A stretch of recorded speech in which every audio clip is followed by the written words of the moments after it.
Assalamualaikum warahmatullahi wabarakatuh. Kali ini kita akan membahas penelitian analisa normatif. Penelitian analisa normatif adalah penelitian yang mengkaji studi dokumen, yakni menggunakan berbagai data sekunder seperti peraturan perundang-undangan, keputusan pengadilan, teori hukum, dan dapat berupa pendapat para sarjana.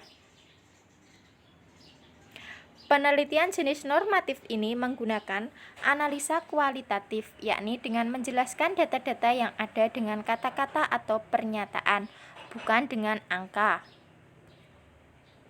Hal-hal yang dikaji dalam analisa normatif meliputi 1.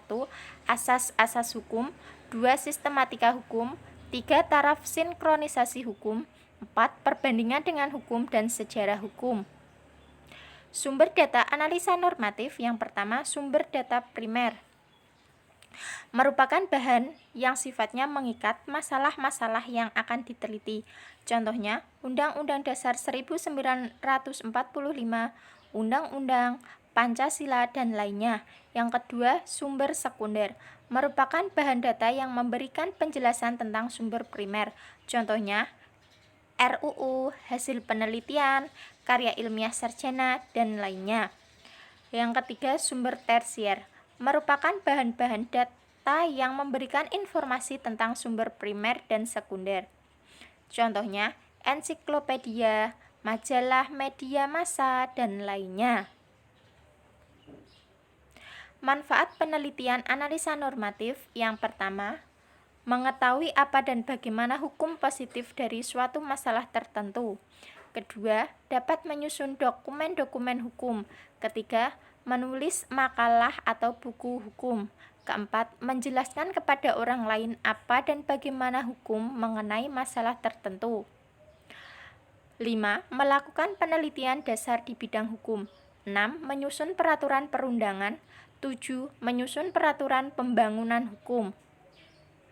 Metode pendekatan penelitian ini menggunakan metode pendekatan yudiris normatif, yaitu suatu metode penelitian hukum yang menitik beratkan pada data kepustakaan atau data sekunder melalui asas-asas hukum.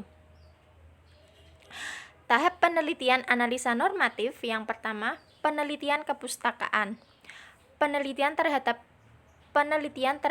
data sekunder yang dengan teratur dan sistematis menyelenggarakan, mengumpulkan, dan mengelola bahan pustaka untuk disajikan dalam bentuk layanan yang bersifat edukatif, informatif, dan rekreatif kepada masyarakat. Yang kedua, studi lapangan. Penelitian yang dilakukan secara langsung terhadap objek penelitian yang dimaksudkan untuk memperoleh data primer sebagai penunjang data kepustakaan. Sekian dan terima kasih. Wassalamualaikum warahmatullahi wabarakatuh.